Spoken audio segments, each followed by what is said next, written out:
Cloud Colo ඔබගේ මඟ පෙන්වන්නේ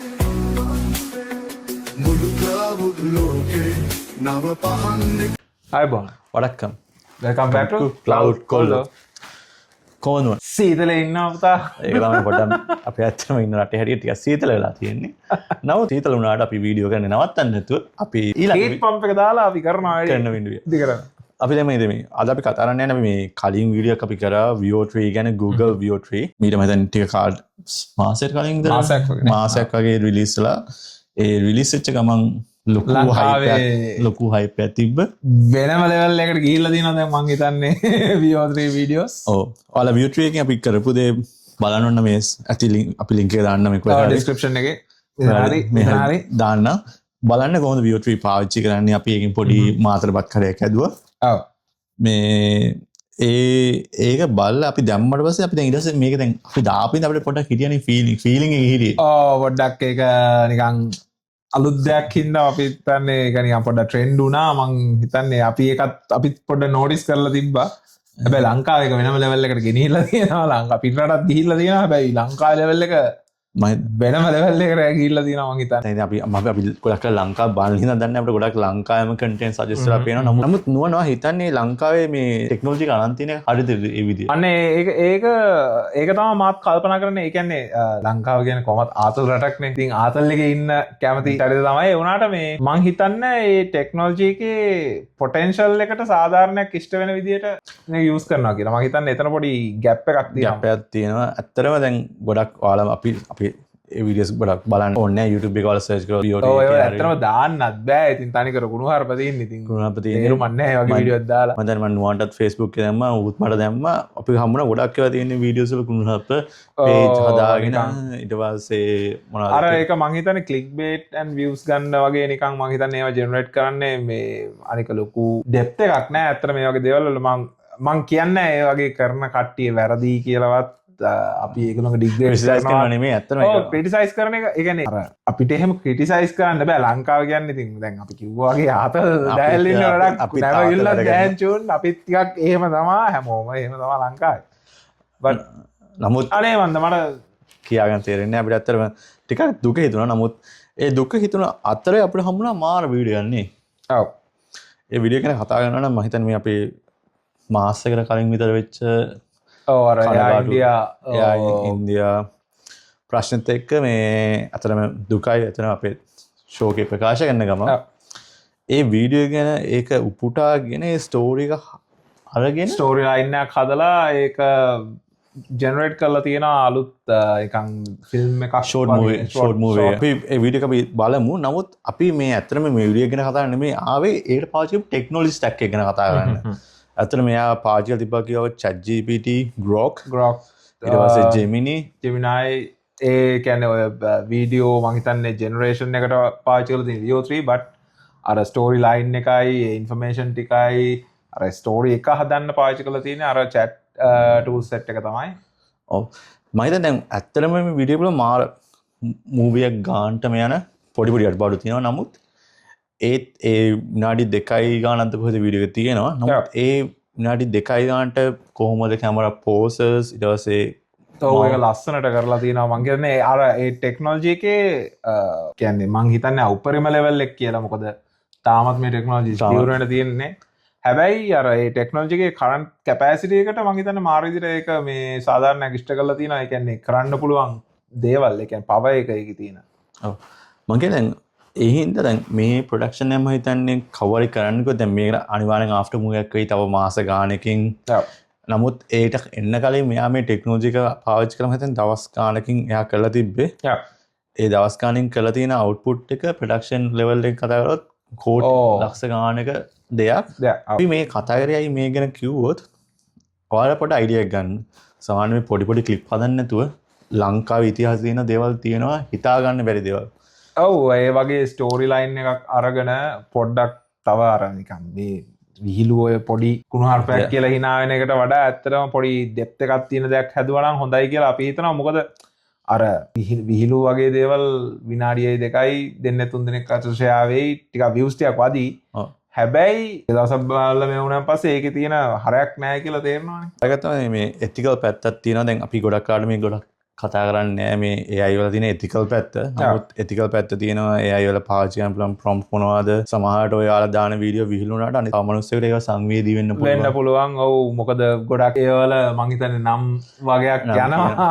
නම් යනවා. ඒ නම් තියෙන කට්ටියට ටැග් කරලා ඒව දානවා. ඔය වගේ පොඩි ප්‍රශ්න ටිකක් තියෙනවා. ඒ කියන්නේ අපිට විහිළුවක් වෙන්න පුළුවන්. හැබැයි මේ නම තියෙන මනුස්සයාට ඒක මේකක් වෙන්න පුළුවන්. ඉතින් අර හැමෝගෙම හිත විදවන්න ඒක සමන් තාම මේ ethical දැන් AI rules නැති හින්දා තමයි මේවා වෙන්නේ තාම. ඒ නෑ මම ඇත්තටම මේ මමත් මේ ළඟදි බැලුවා මේ පොඩි මේකක් යනවා. ඒ කියන්නේ AI Godfather කියලා. ඒ කියන්නේ AI මුලින්ම අර AI ඩිසයින් කරන විදි ගොඩක් තිබ්බට එක්කෙනෙක් ප්‍රොම් මේව කරලා තිනවා. ඒ කියන්නේ human brain එක මොඩල් කරලා තමයි මේ AI ඩෙවලොප් කරන්න ඕනේ කියලා. ඒක ඒ 1900 මම හිතන්නේ 70 ගණන් වල වගේ ඉඳලා එයා මේවා කරලා තිනවා. එයා ඒකට තමයි මේවා කරලා තියෙන්නේ. එයාට තමයි දැන් AI Godfather කියන මම නම හරියට මතක නැහැ. අපි ඕන හොයලා දාමු. ඔව්. හැබැයි මේ එයා කියන්නේ අර human brain එක ආශ්‍රිතව මොඩල් කරන හින්දා අර ඒකත් එක්ක එන්න පුළුවන් issues ගැන කතා කරනවා. මම හිතන්නේ ඒක මාර වටින දෙයක්. ඉතින් අර ඒකත් එක්ක මම හිතන්නේ එයාත් කියන්නේ AI මෙහෙම ඩෙවලොප් වෙලා කොතෙන්ට ඇයිද කියන එක කාටවත් තාම කියන්න බෑ. ඒ කියන්නේ ප්‍රොජෙක්ෂන් එකක් නැහැ. ඒක හින්දා එයා කියන්නේ දැනටමත් දැන් AIත් එක්කම යනවා, robotics යනවා, self driving cars කියයි, ටෙක්නොලොජි ගොඩක් යනවානේ. ඒකත් එක්ක එයා කියන්නේ ethics වගේ දේවල් එන්න ඕනේ. දැන් ඔයගොල්ලෝ බැලුවා නම් අර මේ මොකක්ද අර Will Smith හිටපු පරම මූවි එක මොකද්ද? iRobot එකෙත් තියන්නේ අර මේ මොකක්ද first 3 laws in robotics කියලා. අර human කෙනෙක්ට movie එක 2004 වගේ ඒක කියන්නේ අර ඒ main 3 laws වගේ දේවල් තියෙන්න ඕනේ කියන එක තමයි ඒගොල්ලොත් කියන්නේ. ඒ කියන්නේ මිනිස්සුන්ට hurt කරන්න බෑ, hurt කරන්න උදව් කරන්න බෑ. ඒ වගේ ඉතින් ඇත්තටම ethics ගැන කතා කරොත් එහෙම ඉතින් තාම ඒ ලෙවල් එකට හැදිලා නැහැ. මම හිතන්නේ හැබැයි යුරෝප් යුනියන් එකේ laws වගේක් තියෙනවා මේ තාම ඒක හින්දා සමහර product ඇත්තටම ඔය robot taxi අර මේ වගේ දේවල් ටෙස්ට් කරන්න බෑ යුරෝප් යුනියන් එකේ. ඒ laws වගේක් තියෙන හින්දා ඒ වුණාට ඇමරිකා දැන් මේ ඕස්ට්‍රේලියා මෙහි ඊට පස්සේ ඔය ඒෂියන් countries වල ඒ වගේ තාම මුකුත් නැහැ. ඒක ලොකු දෙයක් කතා කරන්න අපිට ඉතින් ඔය laws හදන්න බෑනේ. politicians ලා ඉන්නවා. politicians ලාට මේ කියන කතාව තේරෙන්නේ නැහැ. අර මාක් සකර්බර්ග් US Senate එකේ මේ ඉන්ටර්විව් කරපු එක බැලුවා නම් තේරෙනවා ඒ මිනිස්සුන්ට ඒ මිනිස්සු කතා කරන දේවල් තේරෙන්නේ නැහැ. අර මිනිස්සුන්ට ඒ ප්‍රශ්නේ තේරුම් ගන්න බැරි ලෙවල් එකේ තේරුම් ගන්න බෑ. මේක තව එකක් තමයි මම දැන් දකින්නේ. තව එකක් තමයි මේ ethical පැත්තෙන් දැන් ඔයාලා හිතුවේ නැතුණාට මේ data දැන් ඔයාලා හදන්නේ data. ඔව්. ඒවා ඉස්සරහට train වෙන්න පුළුවන්. ඔව් ඒ data use වෙලා එයා තව train වෙනවා. දැන් මම හිතන්නේ ලංකාවේ මුලින් ආපු වීඩියෝස් එන පොඩි වීඩියෝස් ආවේ ගොඩක් අර ඒව නැති වුණාට දැන් එන්න වීඩියෝස් අර මොඩල්ස් ඒ උඩ train වෙලා දැන් ලංකාවේ මිනිස්සුන්ගේ මූණවල් ඒවම ඒ expressions කියන වචන කතා කරන විදිහ ඒව ඔක්කොම දැන් level එකට up වෙගෙන යනවා. ඔයාලා AI මුල් කාලේ follow කරන එකේ නම් ඔයාලට පෙනේ මිජ්ජනේ කොච්චර වෙනසක් තියෙනවද කියලා. ඔයාලා මේ පාවිච්චි කරන එක අපි කියමු Google එකකින් categorize කරලා මේවා harm මේවා කියලා ඊට පස්සේ ඒ වෙනම data set එකක්. ඊට පස්සේ ඒව උඩ train කරනවා data. ඊට පස්සේ ඒව ට්‍රේන් කළා තමයි අලුතෙන් එන ඔක්කොම කපන්නේ. එතකොට එහෙම කරන්නේ අපි එකතු කරන data. මේ data එකතු කරන් තමයි ඉස්සරහට මේවෙන් හොඳ මිනිස්සෙක් අතර ගියොත් හරි වැරදි මිනිස්සෙක් අතර ගියොත් හරි ඔයාලගේ කියන නම් අනම්මන ඒ තමයි ගොඩක් කට්ටිය කියන්නේ AI පාවිච්චි කරද්දී PI data පාවිච්චි කරන්න එපා කියලා. PI data දාන්න හොඳ නෑ. අපේ මිනිස්සු මං හිතන්නේ ඒක තේරුම් අරන් තියෙනවද දන්නේ නෑ. personal identifiable information දාන්න හොඳ නෑ. ඉන්ටර්නෙට් එකට දාන්න එපා. පුළුවන් තරම් අඩුවෙන් තමන් ගැන information තියෙන එක ඇත්තටම හොඳයි. මොකද ඉස්සරහට එන level එකෙන් දැන් phishing අරවම එහෙම කතා කරොත් එහෙම දැන් යන්නේ ඒ කියන්නේ මිනිස්සු සෙට් එකක් ඒ කියන්නේ ටාගටඩ් ගෲප් එකක්ම නෙවෙයි දැන් ඉන්ඩිවිජුවලි ටාගට් කරලා තමයි ෆිෂින් ගහන්නේ. ඒ ලෙවල් එකට දැන් ඇවිල්ලා තියෙන්නේ. මොකද AI වගේ ටූල්ස් වලින් ඒවයි කරන්න ලේසි. අනික හැකින් අරවම ඔක්කොම මේ AI යූස් වෙනවා දැන්. අනික තව තමයි මේ ගොඩක් මූවිස් වල මම හිතන්නේ ඉස්සර ඉඳන් කියපු දේ තමයි AI පාවිච්චි කරලා මිනිස්සුම vulnerable කරන්න පුළුවන්. මොකද ඔයාලා නමකෙන් පාවිච්චි කරලා මේක පාවිච්චි කරන ඔව් අර සයිබර් බුලින් වගේ දේවල් වලට ඇත්තටම මේ යූස් කරන්න පුළුවන් AI. ඒක කියන්නේ ඉන්ෆර්මේෂන් තියෙනවා දැන් ඉන්න ගොඩක් කට්ටිය තමන්ගේ ෆුල් ඉන්ෆර්මේෂන් තමන්ගේ Instagram කියයි Facebook කියයි LinkedIn එකේ කියයි ෆුල් ඉන්ෆර්මේෂන් ඔක්කොම ටික දාලා තියෙනවා. තමන්ගේ ෆෝන් නම්බර් එකකින් නම් තියෙනවා ඊමේල් ඇඩ්‍රස් එක අරවා මේ ඔක්කොම තියෙනවා. ඉතින් තමන්ගේ ඇඩ්‍රස් අරවා මේවා ඔක්කොම දාලා තියෙනවා මේ කිසිම මේකක් නැතුව. ඊට පස්සේ ඕගොල්ලෝ ටාගට් වෙන්න තියෙන chance එක වැඩි. අනික මේ data කියන එක protect කරන්නත් මාර අමාරු දෙයක්. ඔයාලා ලොකු companies වල වැඩ කරත් පොඩිව දැන් මම හිතන්නේ ළඟදී වුණ මිලියන 16 data breach password breach එක Facebook Netflix ගොඩක් data breaches ඔය එළියට එනවා විතරයි. ඒටට එන්නති ඩේට ප්‍රීචස් තාව ගොඩක් තින අපට කතා කරන්න බැරිදිව ගොඩක් තිය වාල කම්පනි වැඩකද වාලම තියෙන මේක මේ ඩේට බීච්චනවා කියලා වාටම තේරෙන තැනුත් තියෙන ඒවගේ කවර මේ ඩක් බේට මේ දැම් මෝත් වාල මේ ට්‍රේන් කන මොල්ස් වැඩදි කෙනෙක් අතරක ගොඩක් දේවල්ස්ස අනික වගේ කියන දැන් හිතන්න දැන් ඔය ්‍රී ටූල්ස් කියල තියෙන ගොඩක් දේවල් කට්ටේ හිතන්නතු අප්ලෝඩ් කරන තමන්ගේ පර්සල් ඉන්ෆර්මේෂන් තියෙන හිතන්න දැන් වට PDF කන්වට් කරනවා අරවා ඒවගේ පොඩිපොඩි ටූල්ස් අර හදිසියට ඕනනවා බට ඔය ඉන්ෆර්මේෂන් එක අප්ලෝඩ් කර කියන්නේ ඉන්ෆර්මේෂන් එක ඉන්ටනෙට් එක හැමදාම නොන්කිපු කතාම මේ ළඟදිත් ඔය වැඩේමට ඔලුට කිය ගොඩක් කම්පෙන්සල කරනන්නවා වැද කම්පනී වැදගත්ම ඩොකිමස් කෙලිම අප්ලෝඩ් කල්ලා අප්ලෝඩ් කරලා ඒකෙන් තම ජොයින්ක ඩවන්ලෝඩ් කරන එතකොට මේ දැන් ඔතන දැන් අලුත් ඕගනයිසේෂන් සරමයගේ DLP අරමයගේ ගොඩාට ලොකු ටෙක්නෝලොජිස් තියෙනවා. ඉතින් දැන් හිතන්න ඒ වගේ දෙයක් අප්ලෝඩ් කරද්දිම කෙලින් බ්ලොක් කරන්න පුළුවන්. දැන් ටෙක්නෝලොජිස් දැන් ටික ටික එනවා. ඒනොට ලංකාවේ ඩාක් කම්පැනිස් තාම ඒ ලෙවල් එකට ගිහිල්ලා නැහැ. බට් ටූල්ස් තියෙනවා. මේ ඩිප්ලොයිමන්ට් යනවා. ස්ටිල් ඔයාගේ ජොබ් එකටත් ඕක ඉෂුවක් වෙන්න පුළුවන්. මොකද ඔයා ඒ වගේ කම්පැනි මේ අදාළ කන්ෆිඩෙන්ෂල් ඉන්ෆර්මේෂන් මොනවා හරි එළියට පාස් වෙලා ඔයා හිතලා කරන්න දෙයක් නෙවෙයි වෙන්න පුළුවන්. ඔයා කම්පැනි වැඩක් කරන්නම කරනවා වෙන්න පුළුවන්. බට් ඒ ඉන්ෆර්මේෂන් ලීක් වුණොත් එහෙම ඔයාට කම්පැනිරත් පාඩුවක් වෙනවා. අනික ඔයාගේ ජොබ් එකත් වන්න තියෙන්න පුළුවන්. ඒක ලොකු ප්‍රශ්නයක්. කම්පැනි වෙන්න ඕනේ දැන් සාමාන්‍ය වාගේ පර්සනල් ලැප්ටොප් එකේ වාගේ මොකක් හරි දෙයකට මෙඩිකල් රෙකෝඩ්ස් එකෙන් PDF කරගන්න ඕන. අප්ලෝඩ් කරලා ඩවුන්ලෝඩ් කරන සමහරට ඒවා රිසර්වර් එකේ අනිවාර්යෙන් කොපි එකක් තියෙනවා. අනිවාර්යෙන් කොපි එකක් තියෙනවා. මොකද ෆ්‍රී ටූල්ස් දෙන්නේ ඇයි? nothing is free. ඒක තමයි මේන් තින් එක. මේන්ම තින් එක. එයාලා Facebook උනත් ෆ්‍රී නෑ. ෆ්‍රී කියන්නේ ඕගොල්ලෝගේ යූසර් ඩේටා තමයි ඒගොල්ලෝ ගන්න. එයාලා ෆ්‍රී කියලා ගන්නේ වාගේ ටයිම් එක තමයි යාලගේ දේ ඇඩ්ස් ගහනවා ඊට පස්සේ ඕගොල්ලෝගේ ඉන්ෆර්මේෂන් ඕගොල්ලෝ බිහේවියරල් පැටර්න්ස් ඔක්කොම ටික ඕගොල්ලෝ බලන දේවල් ඔක්කොම ඩෙමෝග්‍රැෆික් එකක් විදිහට ඒගොල්ලෝ කැප්චර් කරලා ඊට පස්සේ තමයි මේ ඡන්දෙට මේවා ටික සජෙස්ට් වෙන්නේ ඔක්කොම මේ බේස් කරගෙන තමයි වැඩ කරන්නේ. ඔයාලා බලන නාට්‍ය මොකද්ද කන්න කඩේ මොකද්ද හැමදේම සජෙස්ට් වෙන්නේ ඔක්කොම නිකන් දැන් උනත් බලන්න ෆෝන් එක ළඟ තියාගෙන ඔයා මොන හරි එකක් දෙයක් ගැන හැම වෙලාවෙම මේ වචනේ කී මොන හරි හිටියොත් ඒ මොකක් හරි අලුතෙන් ආපු ලැප්ටොප් එකක් හරි මොකක් හරි එකක් ගැන කියලා එකම දේ කිව්වොත් එහෙම බලන්න මේ එදාම හවසට ඔයාලා ඒ ටික සජෙස්ට් වෙනවා ගන්නට අද්දවා ගන්න මේ හොයන්නේ කියලා මොකද ඒවත් AI ට්‍රේන් වෙනවා. අතල අපි වීඩියෝ එකද මේ ලොකු වීඩියෝ නෙමෙයි මේ කරන්නේ ඉතින් අපි මේ දැකපු දේ ව්‍යානස් ප්‍රෝග්‍රෑම් එකක් විදිහට VO3 එකේ හොඳ හා නරක තියෙනවා. AI වල පාවිච්චි කරන හොඳ නරක තියෙනවා. අපි මේ අපි කියන්න පොඩ්ඩක් සෙන්සිබල් වෙන්න මේ පොඩ්ඩක් පාවිච්චි කරද්දි නිකන් ආතල් ගන්න අපි එපා කියන්නේ නැහැ. ලංකාව කියන්නේ ආතල් රටක් ආයේ ගැන කතා කරන්න දෙයක් නැහැ. මොහරප දාන්න එපා ඇති. මොහරප දාන්න එපා. තම පර්සනල් නම්බර්ස් දාන්න එපා. මම සමහරට මේ දැන් කවර් බයිට් කරන්න මේ නම්බරයක් දාන්න පුළුවන් නම්බරයක් දාන්න පුළුවන් සමහරට වාට එක විහිලොක් වුණා තව මිනිස්සෙට විහිලොක් නොවෙන්න පුළුවන්. ඔව් ඒක ලොකු ප්‍රශ්න තියෙනවා. ටිකක් ඉස්සරහට යද්දී දැන් ওই ටෙක්නොලොජි එකත් එක්කම මම හිතනවා ලෝස් හැදෙන්නේ නැති එක නම් ප්‍රශ්නයක්. ඒ වුණාට එහෙම රෝස් හදන්නත් බෑ. මං හදනවා කියලා කොච්චර ඒක තමයි නෑ මේ ටෙක්නොලොජි එක ඩෙවලොප් වෙන ස්පීඩ් එකත් එක්ක ලෝ මේකර්ස්ලා ලෝස් හදන්න බෑ. මොකද ඒගොල්ලොන්ට ඒක කැච් අප් කරන්න තරම් අයිඩියා එකකුත් නෑ. මම හිතන්නේ ටෙක්නොලොජි එක නවත්තන්න බෑ. මොකද නවත්තලා නෑ. අද මෙතනින් පස්සේ හදන්න බෑ. අපි මේකට ලෝ එකක් හදනකම් කියලා එහෙම කියන්න බෑනේ. ඔපරේෂන්ස් තමයි ඉතින් ආණ්ඩු රන් කරන්නේ. මොකද දන්න දෙයක්.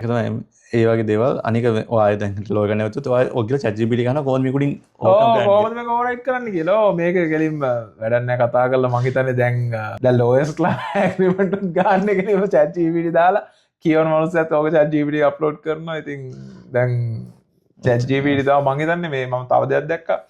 අර ChatGPT හැම වෙලාවෙම යූස් කරන මනුස්සයෙක්ගේ ඔලුව වැඩ කරන විදිහයි ChatGPT අඩුවෙන් පාවිච්චි කරන මිනිහෙක්ගේ ඔලුව වැඩ කරන විදිහ වෙනස්. ප්ලස් දැන් ජෙනරේෂනල් ගැප් එක ගොඩක් අවුරුදු 40 45 ඒ වගේ පොඩ්ඩක් දැන් පොඩ සීනියර් සිටිසන් වගේ වේගන යන කට්ටිය පාවිච්චි කරන්නේ ChatGPT නිකන් සර්ච් ටූල් එකක් විදිහට. හැබැයි ජෙනරේෂන් අඩු කට්ටිය කියන්නේ පොඩි ළමයි කියන්නේ 10 15 ඔය වගේ ඉඳලා අවුරුදු 20 ගණන් වගේ යන කට්ටිය යන්නේ මේ ChatGPT නේ යාළුවෙක් වගේ නිකන් ප්‍රශ්න අහනවට වඩා ඇත්තටම එයාගෙන් මේ උපදෙස් ගන්න. ඔය දැන් ඕකම කියත මම ලක්ුණේ ඉංග්ලන්ඩ් හරි කොහේ රටක එයාගේ වයිෆ්ට වඩා මිනිහා ChatGPT කතා කරලා ඒක දැක්කනේ. ඊට පස්සේ ඌට මම හිතන්නේ ChatGPT බැඳ ගන්න ඕන සීන් එකක් බැඳ ගන්න ඕනේ අහලා ක්‍රොස් කරලා. ඒකෙත් මම ආටිකල් එක දාන්න. එහෙම ලෙවල් එකට ඇවිල්ලා තින්නේ දැන් ඉතින් මේ මොකද මම හිතන්නේ ChatGPT කියන්නේ AI vulnerable. දැන් ඔයා කියන දේ අර හා කියන එක තාත් ඔයා වැරදි දේ කිව්වොත් එයා හා කියනවා. ඔව්. දැන් ඔය ගොඩක් කට්ටිය දැන් මෙතන අපි දන්න කට්ටිය ඉන්නවා. මේ ඔව් අනික මේ ChatGPT Gemini Cloudy කියන හැමදේම ඇත්ත නෙවෙයි 100% ඇත්ත නෙවෙයි ක්‍රොස් චෙක් කරන්න රෙෆර් කරන්න අනිත් ඉන්ෆර්මේෂන් එහෙම පොඩ්ඩක් මොකද තාමත් ඒගොල්ලෝ මේ කියන්නේ ඇත්තම දෙන අවස්ථා තියෙනවා හැබැයි සමහර වෙලාවට ඒ සමහර ප්‍රොඩක්ට්ස් ගැන ආරෝමයක් ඇත්ති ඒගොල්ලෝ කියනවා එන්න තියෙන ප්‍රොඩක්ට් ගැන කියන්න පුළුවන් දැන් තියෙනවා වගේ ඒ කියන්නේ ඒ වගේ අර පොඩි පොඩි ඉෂුස් තියෙනවා මම හොයාගත්තා මේ ක්‍රිස් ස්මිත් කියන එක්කෙනා මිනිහා මේ අර මම හිතන්නේ 1000 අර මෙමරි ලිමිට් එකක් තියෙනවා මම හිතන්නේ මේ 1000 word breakups ගේ ඊට කලින් මිනිහා ප්‍රොපෝස් කළා ChatGPT එක man proposed to an AI girlfriend after 100,000k word breakup I don't know what the ChatGPT වචන ලක්ෂර පස්සේ කලින් ප්‍රොපෝස් කළා ඉතින් අපි මේ වීඩියෝ එක අද එහෙම කරමු අපි දැන් මේ ගොඩක් කට්ටිය අපි වීඩියෝස් බලනවා thank you so much බලනවාට subscribe කරනවාට අපිට මේ WhatsApp message කරලා ගෙනා පට්ට වීඩියෝ එක මේව කරනවා ඒ අතරතුර අපි දෙක තමයි ඔයාලා ගොඩක් කට්ටිය මේ වීඩියෝ බලන කට්ටිය subscribe කරන්න කියන්නේ අපි දැක්කා 53% වගේ unsubscribe කට්ටිය තමයි අතන අපේ වීඩියෝස් බලන්න subscribe කරන්න මේ වගේ ආතල් conversation එක join වෙන්න ඔයාලත් comment කරන්න මොනවද මේ ඔයාලා මේ හිතන්නේ කියලා ඔයගොල්ලෝ හිතනවා නම් අපි කියන දේ වැරදි අපිට පිස්සු කියලා එකත් කියන්න අපිත් මේ ඇත්තටම කියන මේ ප්‍රොජෙක්ට් එක අපි මේ විහිළුවට පටන් ගත්ත ප්‍රොජෙක්ට් එකක්. නමුත් අපි මේක එන්ජොයි කරන බලත් එන්ජොයි කරන එක හිතයි. නෑ අපි තාම ඇත්තටම ඉන්ෆර්මේෂන් දෙන්න මොකද මං හිතන්නේ ලංකාවේ වීඩියෝස් හදන කට්ටිය ඉන්නවා. හැබැයි ගොඩාක් ටෙක්නිකල්ම කරන කට්ටියත් ඉන්නවා. ඊට පස්සේ ජෝගි දාන කට්ටියත් ඉන්නවා. ආතල් දෙන කට්ටියත් ඉන්නවා. අපි මැද්දේ ඉන්න තමයි හදන්නේ. ටෙක්නිකලුත් දෙනවා අදලුත් ලාවට අපිට දැන් මම හිතන්නේ ලයින් අප් එක ගොඩක් තියෙනවා ගොඩක් කට්ටිය කතා කරලා තියෙනවා අපි එන්න දැන් මේ වීඩියෝස් වලට ඒවත් අමතක ආරාධිත අමුත්තෝ ඉන්නවා එහෙන සෙට් එකක් අපි දැන් කට්ටිය දැන් පිළිවෙලට හදාගෙන යන ගමන් ඉන්නේ එහෙනම් එකතු වෙන අපිත් එක්ක subscribe කරන්න like කරන්න share කරන්න අපි ඊළඟ වීඩියෝ එකෙන් හම්බෙමු අද වීඩියෝ කියන්න කලින් අපි කරේ ethical ගැන කතා කරපු එක ඔව් එහෙනම් ගිහින් එන්න ජය